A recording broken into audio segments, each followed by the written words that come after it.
times that you can cut it with a knife. Today was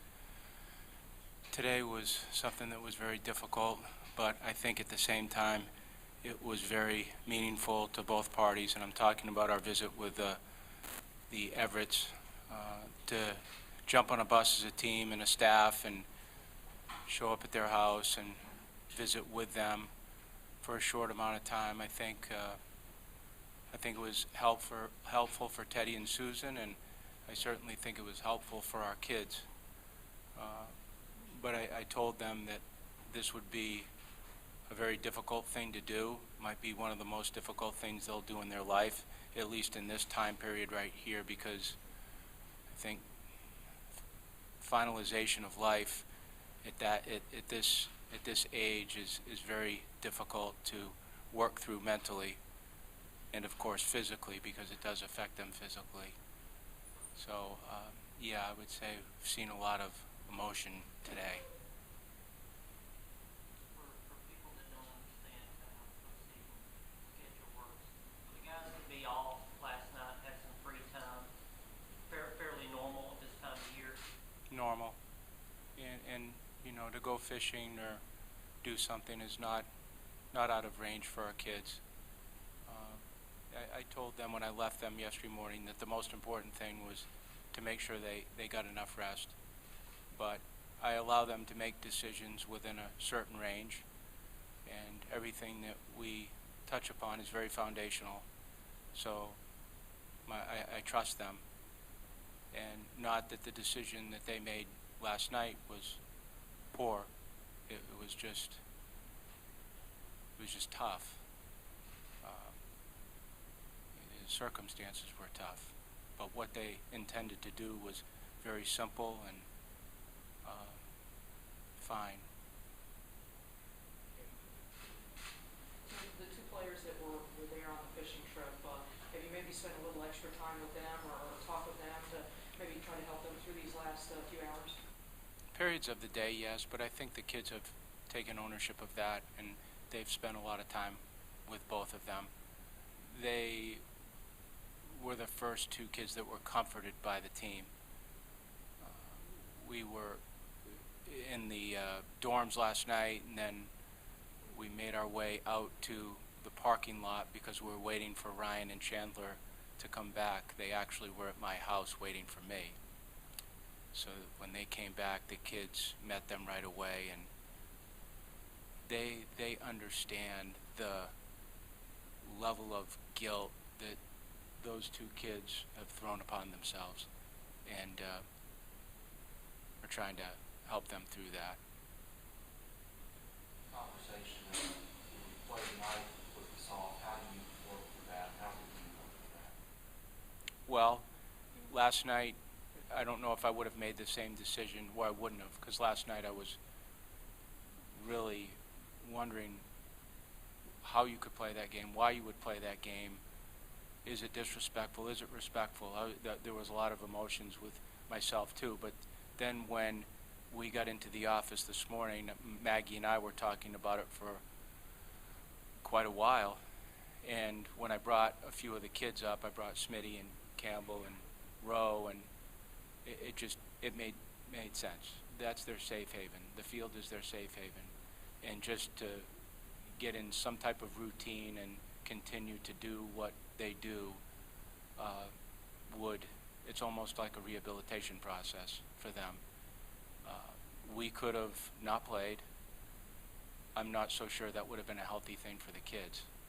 It may have set them back. And when you go through something like this, I don't have the answers, and there's not a textbook. So I'm just trying to work through it as best we can, but I still believe that was the best thing to do to help them and to work through their emotions. I think they probably get very much conflicted on how to act. You get into a game and they've been sad for a long period of time and grief-stricken, and then all of a sudden you get into a game and there's a competition that exists, and the competition brings out real emotions, and I explained to them that those real emotions were good and very helpful. It's okay to smile, it's okay to laugh, it's okay to celebrate your teammates if it happens, So I was hoping that that would help them in some way. And even though we didn't play tonight, I just think that being in the locker room with one another and getting ready to play was very beneficial for the boys. I can't tell you that I did. I spoke to Teddy about it today, though, because he asked me, and he said, we're going to watch. So Teddy and Susan were going to watch the game. I do think that if you're the person and any of us are Donny and we see our teammates move away from us and they have an opportunity to play, that's what we all unanimously choose to do and say, go play. You continue life. Because we're going to celebrate him continuously for a long period of time, and we're going to mourn him for a long period of time. It just gives them the ability to mend a little bit. Can you tell us about him? What are the things that you'll celebrate and remember about him? Well, quite a bit. I mean, I talked to Kaylee about it before. He's just a very fun-loving teddy bear, real Midwest American kid. He gets it honestly from his parents. His dad was in the military. His mom is just as sweet as she can be, and that was kind of Donny. Donny was this big, strong kid, threw the ball very hard. We committed him in the 10th grade. He just loved Vanderbilt. We got to the home today, and there's a Vanderbilt flag hanging in the front of the home. They're all out in front just waiting for us. He just represents what I think our team is all about. But the thing that he's just a positive life force. He's just a quick smile. He's easy to be around. It's consistent every day. There's no mood swings. He's happy. If our team is having fun somewhere, he's in the middle of it. And there's a David Price-like quality to him that I remember in the clubhouse. It's just that kid who wants to be in the clubhouse, doesn't want to leave the clubhouse, wants to be around his teammates, and the kids just loved him. I mean, him going fishing with teammates, of course, that was Donny. It could have been golf, but Donny would have been there. So it's like, we're going to do something fun, just make sure you include Donny because we want to laugh.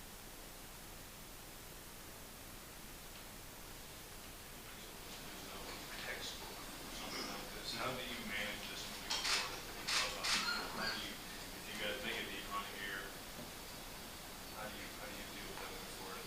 I don't deal with that. I don't deal with the future, really. I just deal with the minute and the moment and try to get through that. I think if you do that, it creates anxiety, and I don't want to do that. I think to keep things very simplistic for the kids and to keep them in the moment is healthy for them. And I don't look beyond the minute. Rightly so, because of what happened. I talk about the moment all the time with them, and I brought up the story continuously every year about the same situation I had with a young man named Marcus Miller when I was at Presbyterian and we lost him. And I bring that story up for a lot of different reasons, not to create a tough situation for them, but just to create a scenario of being able to celebrate minutes in life and what you have in front of you. So I won't overthink this. I just use my gut, and there's a lot of people that will help, and that's a good thing.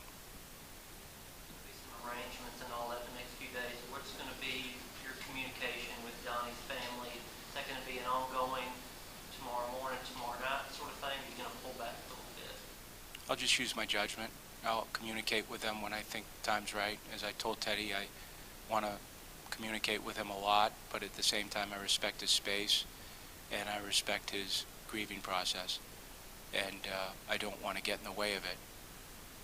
But at the same time, we want to help, and I think just us being around them every time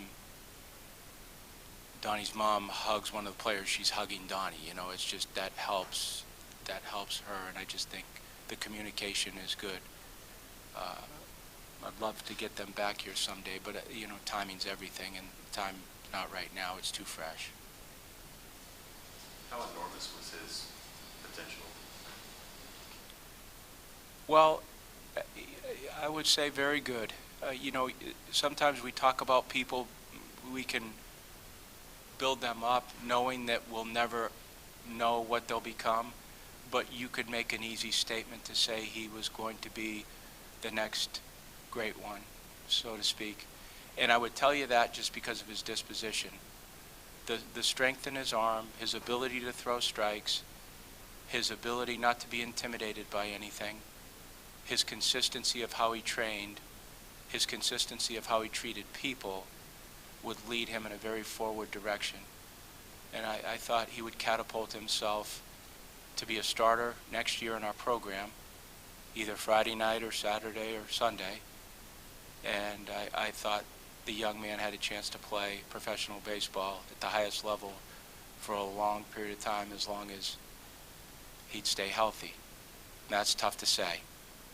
But I believe it, and I would like to think I knew it, but I don't.